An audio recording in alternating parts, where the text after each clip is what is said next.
আখিরাত ওয়া লাহুমুদ দুনিয়া, আর তাদের জন্য হোক কি?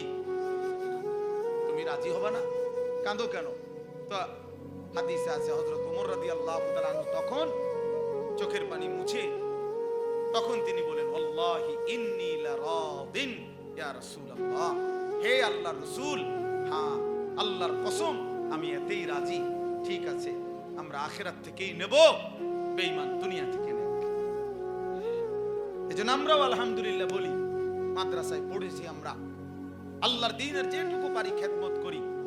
আমাদের মসজিদের ইমামগুলো ৮,০০০ টাকা বেতন, ১০,০০০ টাকা বেতন। আমাদের মাদ্রাসার শিক্ষকদের ১০,০০০, ১২,০০০ টাকা সামান্য বেতন। তাও কতখানি, কত ৯০০, কত বাকি, কত জোড়াতালি, কত কষ্টের। কিন্তু এরপরেও আমরা আলহামদুলিল্লাহ দিল থেকে বলি যে আমরা আখিরাত থেকে নেব। দুনিয়া সুদখোরকে দিয়ে দিলাম, দুনিয়া ঘুষখোরকে দিয়ে দিলাম, কিস্তিখোরকে দুনিয়া দিয়ে দিলাম, হারামখোরকে দুনিয়া দিয়ে দিলাম। যা বেঈমান, তুই দুনিয়া নে, আমি আখিরাত থেকে নেব। যা সুদখোর, তুই খা, সুদ খা, তোরে দুনিয়া দিয়া দিলাম। তুই ভাঙ্গাসার তেলাপিয়া খা, তুই বাতার মাছ খা, আর পেশাব পায়খানা কর, আর ঘুমা, তুই দুনিয়া ভোগ কর, আমরা আখিরাত থেকে নেব ইনশাআল্লাহ। এজন্য মুমিন কোত্থেকে নিবে? ইমানদার আখিরাত থেকে নেবে। আল্লাহর নবী সাল্লাল্লাহু আলাইহি সাল্লাম খন্দকের যুদ্ধের দিন নবীজি সাল্লাল্লাহু আলাইহি সাল্লাম নিজে পাথর খনন করছেন, নিজে কাটা পাথর বালু সহ মাথায় নিয়ে বাহিরে ফেলছেন। ফলে হাদিসে আছে সারা শরীর নবীজি সাল্লাল্লাহু আলাইহি সাল্লামের দেহ মুবারক বালুতে একেবারে আড়াল হয়ে গেছে ওই খন্দকের যুদ্ধের সময়। তো সাহাবীরা খুব অনুরোধ করতেছিলেন, ইয়া রাসূলুল্লাহ, আপনি পাথর কাইটেন না, আপনি এই খাড়ি এগুলো টুকরি এগুলো আপনি বহন কইরেন না, আপনার শরীরে বালুয়ে পূর্ণ হয়ে গেছে, আপনার কষ্ট হইতেছে, আমরাই করতেছি, আপনি দাঁড়াইয়া থাকেন, শুধু দেখেন। কসম খোদার, বুখারীর হাদিস। আল্লাহর নবী সাল্লাল্লাহু আলাইহি সাল্লাম সাহাবীদের দিকে তাকিয়ে বললেন, আল্লাহুম্মা লা আইশা ইল্লা আইশাল আখিরা, আয় মাওলা, আমি দুনিয়ার সুখ আর আরাম চাই না, আমি শুধু আখিরাতের আয়েশ চাই। মানে সাহাবীদেরকে বললেন, সাহাবীরা, আমি দুনিয়ার আরাম চাই নাই, তো আল্লাহ তো আমার দুনিয়া পুরাটা দিতে চাইছে। হাদিসের মধ্যে আছে নবী সাল্লাল্লাহু আলাইহি সাল্লামকে আল্লাহ তাআলা বলছে, বন্ধু আপনি যদি বলেন উহুদ পাহাড়টাকে স্বর্ণ বানিয়ে আপনার সাথে চালাইয়া দেব, মানে সাক্কার মতো, গাড়ির মতো পুরাটা পাহাড়। উহুদ পাহাড় কত জানেন? 8.5 কিলোমিটার লম্বা, 8.5 কিলো লম্বা উহুদ পাহাড়। মসজিদে নববী থেকে রাসূলুল্লাহ সাল্লাল্লাহু আলাইহি ওয়াসাল্লামের রওজায়ে আতহারের এখান থেকে দাঁড়াইলে উহুদ পাহাড় দেখা যায়। এই 4-5 কিলো, 4-5 কিলো দূরে মসজিদ থেকে, কিন্তু স্পষ্ট পাহাড়ের চূড়া দেখা যায়। এই 8.5 কিলোমিটার লম্বা এত বড় পাহাড়। আল্লাহ বলছে, বন্ধু আপনি বললে এটা পুরাটারে স্বর্ণ বানিয়ে আপনার সাথে এটা চলবে, মানে লগে থাকবো, আর আপনার যখন যা লাগবে আপনি শুধু নিবেন। আল্লাহ নবী সাল্লাল্লাহু আলাইহি সাল্লাম বলছেন, আল্লাহ আমি চাই আশবাউ ইয়াওমান ওয়া আজুউ ইয়াওমান, আমি চাই এক বেলা পেট ভরে খাবো, আরেক বেলা অভুক্ত থাকবো, ক্ষুধার্ত থাকবো। যে বেলা খাবো সে বেলা আপনার শুকর আদায় করব, আর যে বেলা ক্ষুধার্ত থাকবো ওই বেলা আপনার জন্য সবর করব, বিনিময়ে শুকরের পুরস্কারও নেব, সবরের পুরস্কার।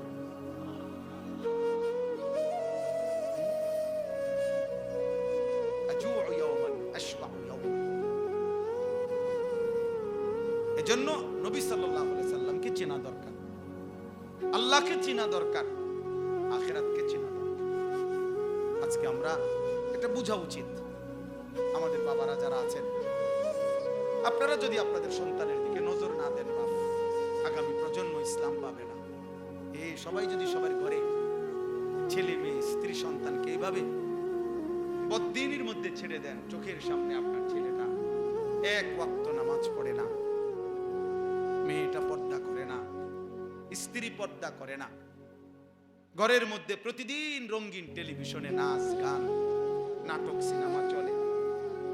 এরপরে প্রত্যেকটা সন্তানের হাতে একটা একটা বড় মোবাইল, যখন তখন যা মন চায় তা দেখতেছে, নারী ছবি, উলঙ্গ দৃশ্য, অশ্লীল, জিনা, ব্যভিচার। এভাবে যদি আগামী 50 বছর চলে, আগামী 30 বছর চলে, তো এর পরের জেনারেশনের কি অবস্থা? আপনারা তো কিছু নামাজ পড়েন, কিছু আল্লাহ বিল্লাহ করছেন মনে করেন, কারণ আপনার ছেলে আপনার নাতি তে যদি কোনোদিন খোদার 365 দিনে সেই ছেলেটা যদি কোনোদিন ফজরের নামাজ না পড়ে, তো তার হাতে যেই জেনারেশন আসবে, মানে তার সন্তান যখন আসবে আল্লাহ দিলে, তার হালাত কি হবে? বলেন ভাই, ইনসাফ কি বলে?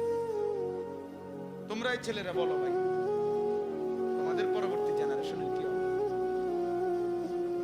আল্লাহ চাইতো তো তোমরা এই অবস্থায় থাকবা না, হায়াত বাঁচলে। আল্লাহ দয়া করলে তো তোমরা বিয়ে শাদী করবা, তোমাদের সন্তান হবে। কিছুদিন আগে আমাদের কুমিল্লা মুরাদনগরের একজন আলেম দ্বীন বলছেন, বড় আলেম, এক মেয়ে এক ছেলের সাথে চলে গেছে ভাইয়া। তো মেয়ের বাবা ওই ছেলের নামে মামলা করছে থানায়। তো থানায় মামলা করার পরে মেয়ের বাবার কাছে চিঠি পাঠাইছে। কসম খোদা, এই চিঠি দেখাইছে মেয়ের বাবা। মেয়ের বাবার কাছে চিঠি পাঠিয়ে লিখছে, বাবা, যেই কাজটি আপনারা মা বাবা করলেন সেই একই কাজ এখন আমি করাতে আমার স্বামীর জন্য মামলা দিলেন কেন? কি বুঝেন না? কি মানে এরা বাপ মাও কি এক সময় এরকম পলাইয়া ভাগ্যা বিয়ে করছে, সেই ঘরের মেয়ে এটা। এখন মেয়েও আরেকটা পোলার লিয়ে ভাগছে। মেয়ের প্রশ্ন হইল, আমনগো তো নজনে যেরকম করলেন, একই কাজ তো আমিও করলাম, আমার বেলায় কি করলেন কেন? মামলা করলেন কেন? কি জবাব? এর থেকে জুতার ফিডা আর কি লাগে? এরপরে আর জুতার ফিডার কি লাগে বলেন? এই জন্য ভাইয়া মনে রাখো দোস্ত, এই বেনামাজি জিন্দিগি, এই অসভ্যতা, এই মোবাইলের অশ্লীলতা, এই নারী ছবি, খোদার কসম মনে রাখো, আখেরাত তো আছেই, দুনিয়া তো এর খেসারত দিতে হবে। এই অপমান, এই বেইজ্জতি তোমাকে চোখে দেখে যাইতে হবে। তোমার সন্তান তোমারে ফিরাই দিবে, তোমার বংশধর তোমারে ফিরাই দিবে, তোমার খানদানের কেউ তোমারে ফিরাই দিবে, মনে রাখো। আচ্ছা, এই কথার কোনো দলিল আছে কিনা? দলিল আছে। 4 মাযহাবের একজন ইমাম ছিলেন, ইমাম শাফিঈ রাহমাতুল্লাহি আলাইহি। তিনি বলছেন, আমরা 4 মাযহাব বুঝি না, যে হানাফি, শাফিঈ, মালিকি, হাম্বলি, এটা বুঝেন না? এই শাফিঈ যিনি, ইমাম শাফিঈ, উনি বলছেন আয-যিনা কারজুন। ওই শব্দটা উনি বলছেন, জিনা ব্যভিচার, কোন মেয়ের সাথে, নারীর সাথে যে অসভ্যতা, এটা যদি কেউ তওবা না করে ফিরে না আসে, আল্লাহ যদি মাফ না করে দেয়, তওবা না করে ফিরে না আসে, খোদার কসম তিনি বলেন এটা একটা করজ, এটা একটা ঋণের মতো থেকে যায়। ওই ব্যক্তিকে তার পরিবারের কাউকে না কাউকে দিয়ে সেই ঋণ শোধ দিতে হবে। এই জন্য আমার এই কথা যদি কেউ বুঝে থাকো, সবাই বুঝতে না জানি, বাকি কেউ যদি মনে করো বুঝে থাকো, নিজের ভালোর জন্য, নিজের আগামী সুন্দর ভবিষ্যতের জন্য, দুনিয়াও সুন্দর হবে, আখিরাতও সুন্দর হবে, চরিত্রহীনতার এই রাস্তা ছেড়ে দাও। চরিত্রহীনতার এই রাস্তা ছেড়ে দাও, অসভ্যতার এই রাস্তা ছেড়ে দাও। এবার দেখেন এই আয়াতের মধ্যেও এই সবক আছে। আমি এবার আপনাদের কাছে এই আয়াতটা পড়ি, এরপরে আমার কথা শেষ হয়ে যাবে।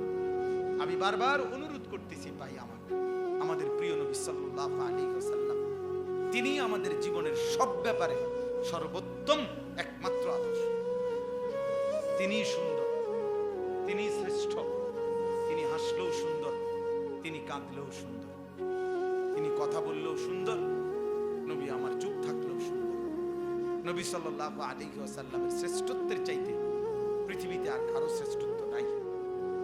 কাজে আমি যদি সুন্দরী হতে চাই, সুন্দরভাবেই যদি চলতে চাই, তো রাসূলুল্লাহ সাল্লাল্লাহু আলাইহি সাল্লামের সৌন্দর্য, ওনার সুন্নাত, ওনার তরিকা, ওনার চলাফেরা, ওনার উঠা বসা, ওনার খাওয়া ঘুম, ওনার টয়লেট বাথরুমের আসা যাওয়া, ওনার গোসল, ওনার আহার নিদ্রা, এর চাইতে সুন্দর কোন নিয়ম আখলাক খোদার কসম আর কারণে ওয়া ইন্নাকা লাআলা খুলুকিন আযীম। আল্লাহ বলছেন সর্বশ্রেষ্ঠ পূর্ণাঙ্গ চরিত্রের সর্বোত্তম উত্তম আখলাক দিয়ে আমি বন্ধু আপনাকে আমি আল্লাহ সাজিয়েছি। কাআন্নাকা কাদ খুলিকতা কামা তাশাউ। হযরত হাসান ইবনে সাবিত একজন সাহাবী ছিলেন। উনি বলছেন যে হে আল্লাহ রাসূল সাল্লাল্লাহু আলাইহি ওয়াসাল্লাম, নবীজির সামনে বলছেন, এরকম মনে করেন আপনি বসা আমার পাশে, উনি এরকম মিম্বরে দাঁড়ানো, দাঁড়াইয়া নবীজির দিকে তাকাইয়া বলছে, হে আল্লাহ রাসূল, আমার দিল সাক্ষী দেয় আল্লাহ যেন আপনাকে মনের মতো করে বানিয়েছে। ওয়া আহসানু মিনকা লাম তারা কাত্তু আইনি। উনি বলেন আমার এই দুই নয়নে, ওই সাহাবী বলছেন, আমি আপনার চাইতে সুন্দর কাউকে দেখি। ওয়া আজমালু মিনকা লাম তালিদিন নিসাউ। এরপরের লাইনে উনি বলছে কবিতা যে হে আল্লাহ রাসূল, কেন আপনার চাইতে সুন্দর কাউকে দেখি নাই? কেন কেন দেখি নাই? উনি নিজেই উত্তর দিছে, কারণ এর চাইতে সুন্দর কাউকে এই গোটা কায়নাতে আর কোন মা এর চাইতে সুন্দর কোন সন্তান প্রসব করে নাই, এবং সুন্দর আর কেউ কোন মা জন্মই দেয় না। খুলিকতা মুবাররাআম মিন কুল্লি আইব। এরপরে তৃতীয় নম্বর লাইনে তিনি বলছে, আপনাকে যেন আল্লাহ তাআলা সমস্ত দোষ আর ত্রুটি থেকে পবিত্র করেই বানিয়েছে। আমরা কিতাবে পড়ছি, উর্দু কিতাবে, যে আল্লাহ তাআলা গুনাহ, পাপ, ত্রুটি, মনে করেন অপরাধ, এগুলোকে আমাদের বেলায় বলছে তোমরা পাপ করো না, গুনাহ করো না, নাফরমানি করো না, অবাধ্যতা করো না, বলছে কিনা? আর ওই গুনাহকে বলছে, পাপকে বলছে তুমি আমার বন্ধুর কাছে যাইও না। বুঝছেন নাই কথা? আমগরে বলছে তোমরা পাপের কাছে যাইও না, আর পাপরে বলছে তুমি আমার দোস্তের কাছে যাইও না। সাবধান। কাআন্নাকা কাদ খুলিকতা কামা তাশাউ। এরপরের লাইন যেটা আগে বলে ফেলছি, অর্থাৎ তিনি চতুর্থ নম্বর লাইনে বলছেন, হে আল্লাহর নবী, মনে হয় আপনাকে আল্লাহ নিজের মনের মতো করে সাজিয়েছেন। তাইলে আজকে আপনারা বাবারা বুঝতে শিখেন, নবী সাল্লাল্লাহু আলাইহি ওয়াসাল্লামের সৌন্দর্য কেন ছেড়ে দিলেন? দাড়ি কাটলেন কেন? কেন দাড়ি কাটলেন? এই পৃথিবীতে গত 1450 বছরের ভিতরে পৃথিবীর ইতিহাসের কোন বুদ্ধিজীবী, কোন পণ্ডিত, কোন গবেষক, কোন দার্শনিক, কোন বিবেকবান ব্যক্তি, একেবারে হিন্দু, বৌদ্ধ, ইহুদি, খ্রিস্টান, এমনকি নাস্তিক, মুরতাদ, মানে যে আল্লাহরে মানে না, সৃষ্টিকর্তাও মানে না, এমন কোন বেঈমানও এই পৃথিবীতে খোদার কসম আজকের এই দিন পর্যন্ত কোন যুক্তি দিয়া প্রমাণ করতে পারে নাই, বলে নাই যে দাড়িবিহীন চেহারার মধ্যে সৌন্দর্যের কিছু আছে আলাদা। এটা কি সেটা? এটা কোনো বেঈমানই পর্যন্ত প্রমাণ করতে পারে। আমি চ্যালেঞ্জ করলাম, আমার নাম আনিসুর রহমান, আমি চ্যালেঞ্জ করি, আমি জেনারেল লাইনে পড়ালেখা করছি, কারোর কাছে কোনো যুক্তি থাকলে কই। কুমিল্লা ভিক্টোরিয়া কলেজ থেকে মাস্টার্স পাস করি। কথা বুঝছেন না? বললেন আপনার কাছে থাকলে বলি, আমি আবার আমো, দরকার হলে মেয়েলের মধ্যে বিচার হইব, মেয়েলের বিচার হইব, দরকার চেয়ারম্যান মেম্বার লইয়া বিচার হইব, দরকার হলে জুতার ফিরে দিলেন, কিন্তু আমরা প্রমাণ করে দিয়ে দাড়িবিহীন চেহারায় এক ফোঁটা কোন সৌন্দর্য আছে কিনা, আলাদা কোন বিশেষত্ব আছে কিনা, এটা পৃথিবীর কেউ বলতে পারে। এটা কেন রাখবো? একটা যুক্তি তো থাকতে হবে, যেটার মধ্যে একটা কি আছে, দাড়িওয়ালা চেহারার মধ্যে যুক্তি আছে, যেটা রাসূলুল্লাহ সাল্লাল্লাহু আলাইহি সাল্লামের সৌন্দর্য, আর তিনি যে সবচেয়ে সুন্দর ছিলেন এটা প্রমাণিত, ঠিক কিনা বলেন না? তাহলে এটার উপরে তো আমি যুক্তি দেখাইলাম, প্রমাণ দেখাইলাম, আমনেরটার উপরে আপনি দেখান, আমনেরটার উপরে আপনি দেখান। যদি বলেন মহিলাদের কাছে সুন্দর লাগে, তা আমরা বেডি ঠিক আছে গা, আমরা কি উদা চিড়ে খাই, আমরা বিয়ে করছি না, আমরা দাড়িওয়ালা বেড হইছি সব, আমরা বয়ে বয়ে বন খাই নাকি, আমরা বউ নাই তো, তাইলে তাইলে তো কি পয়েন্ট কি? এটা একটা বলে যে না একটা কাজ বেশি করতে পারে, একটা কোনো কাজ কিছুই না, শুধুই শুধু নফসের অনুসরণ, মনের চাহিদার অনুসরণ বাবা, আর কিচ্ছু না, আর কিছুই না। এই জন্য প্রিয় যুবক বুঝতে শিখো, কমপক্ষে যুক্তিতে আসো, তুমি তর্কই করো, দরকার হলে তর্ক করো, তর্ক করে প্রমাণ করে দাও যে মুসলমানের চুলের চাইতে ইহুদি খ্রিস্টান নাস্তিক মুরতাদ অথবা এই সেলুনের নাম পরিচয়হীন ওই মানুষগুলোর চুল সুন্দর, এর কোন তর্কতর্কি করতে যুক্তি থাকে সেটা দেখো। বুঝেন না যে সেলুনের মধ্যে যে চারিদিকে লাগানো থাকে যে কোবাইনা কাটিং যে চুলগুলা, এগুলা তো মূলত সাফাতি কাটিং চুল, অর্থাৎ এর মূল বিষয়টা হইল তারে কোনোখানে হাকামে বা কুকামে ধরা খাইছে, সাফাতি দিয়ে কোবাইছে এখানে এখানে ওখানে, বুঝো না ভাই? তো এই যে কূপ দিছে, যার যেখান দিয়ে সিলাই লাগছে আর হেন্দি আর চুল উঠছে না, হ্যাঁ হ্যাঁ, এই জন্য এগুলা তারে, এটা তো যুগ যুগ ধরে, তুমি যেই কোন, আমি বাদ দাও, তোমরা একজন বয়স্ক লোককে জিজ্ঞাসা করো, একটা ছেলে বলো যে আগে এরকম এখানে চুল কাটা, এখানে চুল উঠানো, এখানে এই যে চুল, এগুলো আগে গ্রাম অঞ্চলে নিয়ম ছিল, যেই কোনোখানে কোনো আকাম কুকামে ধরা খাইলে এরকম বিভিন্ন খান দিয়ে চুল কাইটটা ছেড়ে দিত, ছিল না? এটা মানুষ দেখলেই বুঝতো তাই না ধরা খাইছে, তাই নাকি ধরা খাইছে, নিশ্চয়ই দেখা, এটাই ছিল। আজকের যুবক নিজের টাকা দিয়া নিজে এরকম বিশ্রী চুল কাইটা সে নিজেই নিজেকে প্রমাণ করে যে আমি ধরা খাইছি, আর কোনো কারণ নাই। তো রাসূলুল্লাহ সাল্লাল্লাহু আলাইহি সাল্লামের চুল পছন্দ হবে না কেন? সাহাবায়ে কেরামের চুল পছন্দ হবে না কেন? আউলিয়ায়ে কেরামের চুল পছন্দ হবে না কেন? ওলামায়ে কেরামের চুল পছন্দ হবে না কেন? এটা যুক্তিটা কি? তাই না, কোনো যুক্তি নেই। আল্লাহ আমাদেরকে বুঝার তৌফিক দান করেন, আল্লাহ আমাদেরকে মাফ করে দেন, আল্লাহ আমাদেরকে কবুল করে নেন। আমরা যদি সুন্দর হই, আমাদের আখলাক যদি সুন্দর হয়, আমাদের জীবন যদি সুন্দর হয়, আমরা যদি আল্লাহর দিকে ফিরি, আমরা যদি রাসূলুল্লাহ সাল্লাল্লাহু আলাইহি সাল্লামের দিকে ফিরে আসি, খোদার কসম ইনশাআল্লাহ, প্রিয় ভাই বাবাদেরকেও বলি, বাবারা দোয়া করবেন আপনারা, আর যুবক ভাই তোমরা হিম্মত করো, ইনশাআল্লাহ সারা পৃথিবীতে মুসলমানের কালেমার বিজয় হবেই হবে ইনশাআল্লাহ। মনে রাখবে, ইসরায়েল আর ফিলিস্তিন যুদ্ধ না, এটা ঈমান আর কুফরের যুদ্ধ। ফিলিস্তিন ঈমানের প্রতীক, ইসরায়েল কুফরের প্রতীক। এই যুদ্ধ দুই দেশের যুদ্ধ না, এটা কিসের প্রতীক? ঈমান আর কুফরের যুদ্ধ। ঠিক পাকিস্তান এবং ভারত, এটা দুই দেশের যুদ্ধ না, এটা ঈমান আর কুফরের যুদ্ধ। আলহামদুলিল্লাহ, ঈমান আর কুফরের যুদ্ধে মুমিন জিতেছে, আলহামদুলিল্লাহ, মুমিনের বিজয় হয়েছে, ঈমানদারের বিজয় হয়েছে। ফজরের নামাজ পড়ে চূড়ান্ত আক্রমণ করছে, ফজরের নামাজ পড়ে আক্রমণ শুরু হয়েছে, পাকিস্তানের মুজাহিদরা সৈন্যরা আক্রমণ করছে। আলহামদুলিল্লাহ, সন্ধ্যা হইতে হইতেই দুশমন আত্মসমর্পণ করতে বাধ্য। আমি অনেক সময়, আমি এটা নতুন কালকে দেখছি জুবাইর ভাই, যে আশ্চর্য, আজীবন আমরা কোরআন শরীফে আছে এটা, যে মুমিন মানে যুদ্ধের প্রধানতম টাইম ফজর। কোথায়? ওয়াল আদিয়াতি কবহা ফাল মুরিয়াতি কদহা ফাল মুগীরাতি সুবহা। এই সুবহ মানে ভোর, ফজর। দুশমনের মোকাবেলায় আক্রমণ হবে ফজর।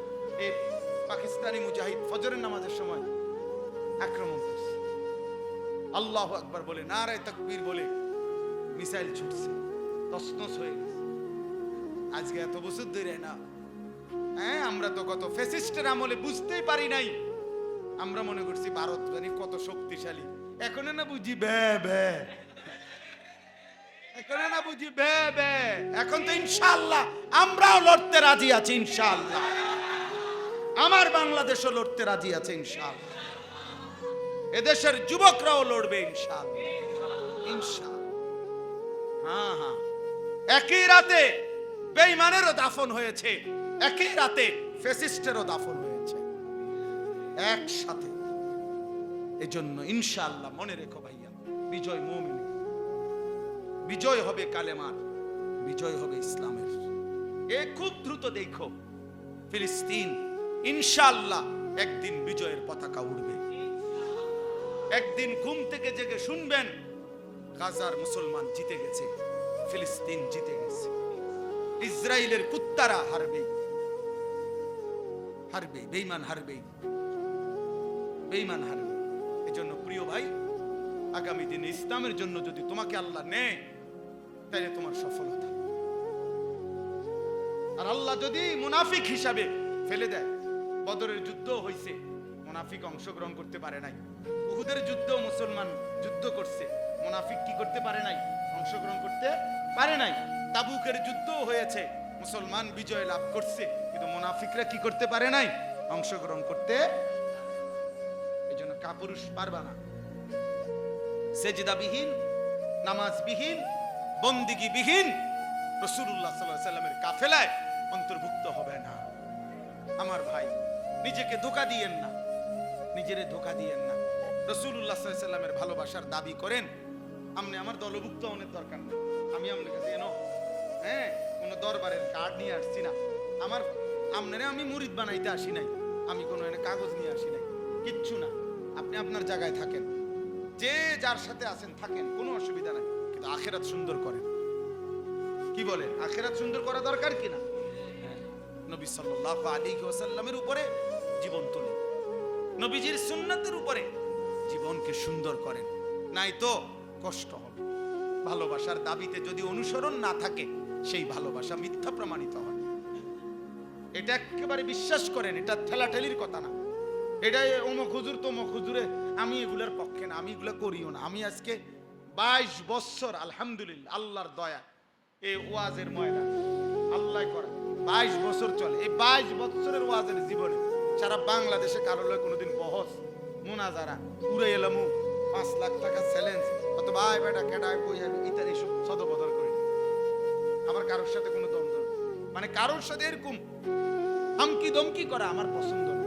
আমার বলার উদ্দেশ্য হলো, প্রিয় ভাই, আমি এবং আপনি প্রত্যেকেই নিজের জীবন, মাথার চুল থেকে পায়ের নখ, ঘর পরিবার, বাজার, ব্যবসা, আয় রোজগার, চাল চলন, উঠা বসা রাসূলুল্লাহ সাল্লাল্লাহু আলাইহি সাল্লামের সুন্নাতের উপরে উঠাইতে হবে, নাইলে আটকাই যাবেন ভাইয়া। এই দুনিয়া চলবে, দুনিয়া সবাই ভাত খায়, দুনিয়া চলা কোনো আশ্চর্য কিছু না, ঠিক কিনা বলেন না কেন?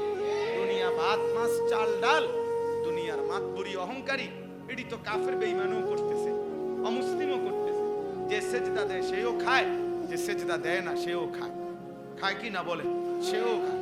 তাহলে দুনিয়া চলতেছে কিনা এটা দেখার বিষয় না, দেখার বিষয় হলো আখিরাত চলবে কিনা, পরকাল চলবে কিনা, সেটা দেখার বিষয়, সেটা দেখার বিষয়। আল্লাহ আমাদেরকে তৌফিক দান করেন, আল্লাহ আমাদেরকে কবুল করে নেন। আমাদের দরকার আমরা আল্লাহর দিকে ফিরতে হবে। তুবু ইলাল্লাহি জামিআন আইয়ুহাল মুমিনুন, আল্লাহ বলছে হে মুমিন, তওবা করে গুনাহ ছেড়ে আল্লাহর দিকে ফিরে, তার দিকে। ওয়া আনিবু ইলা রাব্বিকুম, আল্লাহ বলছে তোমরা তোমাদের রব আল্লাহর দিকে ঝুঁকে পড়ো। কতভাবে যে আল্লাহ এটা বলছে, ফাফিরু ইলাল্লাহ, তোমরা আল্লাহর দিকে দৌড়ে আসো। কার দিকে? এজন্য আল্লাহর দিকে আসো।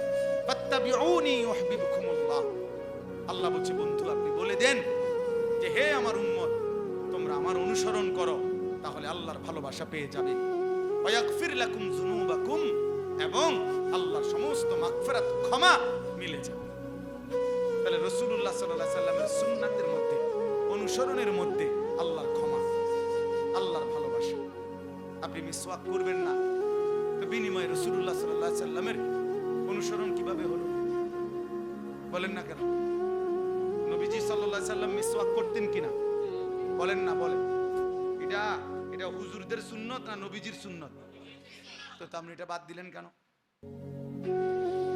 এই পৃথিবী থেকে আল্লাহর নবী সাল্লাল্লাহু আলাইহি সাল্লাম যেদিন বিদায় নিছে, আল্লাহর কসম শুনেন, যেই কোনো আলেম রেজি গায়, নবীজি সাল্লাল্লাহু আলাইহি সাল্লাম যেদিন ইন্তেকাল করছে, শেষ দিন নবীজির শেষ আমল কি ছিল? হযরত আয়েশা নবীজির স্ত্রী বর্ণনা করছেন, আখিরি নবীর শেষ আমল ছিল মিসওয়াক। নবী সাল্লাল্লাহু আলাইহি সাল্লাম মিসওয়াক করতে করতে ইন্তেকাল করছে। তা আপনি করেন না কেন? আপনি দস্তরখান বিছায় খানা খান না কা? আপনি টয়লেট পেপারে ঢিলা কুলুপ ব্যবহার করবেন না কেন? বলেন। আপনি যদি ব্রাশ করতে ভুল হয় না, মিসওয়াক দিয়ে চিনে নেন। আপনি যদি ডাইনিং টেবিলে বসতে ভুল হয় না, আপনি যদি দস্তরখান চিনে নেন। কি ব্যাপারটা কি? আপনি যদি সাবান দিয়ে হাত ধুইতে সমস্যা হয় না, টয়লেট পেপার ব্যবহার করতে মনে থাকে না, কারণটা কি? কথা বলেন না। সাবান দিয়ে হাত ধুইতে কইছে তো টেলিভিশনের অ্যাডভার্টাইজে না, আর ঢিলা কুলুপ ব্যবহার করতে বলছে তো রাসূলুল্লাহ সাল্লাল্লাহু আলাইহি ওয়াসাল্লাম। ব্রাশ করতে বলছে লাইফবয় কোম্পানি না, ওষুধ কোম্পানি না মনে করেন, বা ডাক্তারে না। আর মিসওয়াক করতে তো বলছে সাওয়ারিদু আলম, নবী সাল্লাল্লাহু আলাইহি ওয়াসাল্লাম। এটা বাদ দিলেন কেন? ওইটা এত গুরুত্ব দিলেন কেন? বলেন। হাশরের ময়দানে জবাবদিহি করতে হবে না? বলেন না বাবা, বলেন। ছেলে ভাই তোমরা বলো ভাই, নবী সাল্লাল্লাহু আলাইহি সাল্লামের সুপারিশ মানে কি? মামুর বাড়ি। হ্যাঁ, সুপারিশ মানে কি? আপনি কি মনে করছেন? আপনি শ্বশুর বাড়ি, হাশরের মাঠ, যে আপনি যাবেন আর সুপারিশ করবেন না? নবী এটা বলছে। একজন লোক বলেন, আপনারা বলেন যে আল্লাহর নবী সাল্লাল্লাহু আলাইহি সাল্লাম এটা বলছে, এই কথার অর্থ এই যে উম্মত তুমি মিথ্যা বলো, চুরি করো, তুমি সুদ খাও, ঘুষ খাও, তুমি বিড়ি খাও, সিগারেট খাও, তুমি গালি দাও, নাচ দেখো, গান দেখো, নাটক দেখো, সিনেমা দেখো, তোমার ছেলে নামাজ না পড়ুক, মেয়ে নামাজ না পড়ুক, এই অবস্থায় কবরে আইসো, হাশরের ময়দানে আইসো, আমি নবী সুপারিশ কইরা তোমার জান্নাত দিয়ে দেবো। এই কথাই তো নবী বলছে না? কি ইনসাফে বলে তো এটা? তো তাহলে নবী সাল্লাল্লাহু আলাইহি ওয়াসাল্লামের সুপারিশের কোনো নিয়ম কানুন নাই? তা আমরা কি বুঝলাম? বলে 30 বছর একজন মুসলমান নবী সাল্লাল্লাহু আলাইহি সাল্লামের উম্মত হয়ে সুদ খায় কেমনে? 30 বছর মিথ্যা বলে কেমনে? 60 বছর বয়স এখনো বিড়ি সিগারেট খায় কেমনে? তাহলে ছাড়বেন কোন দিন?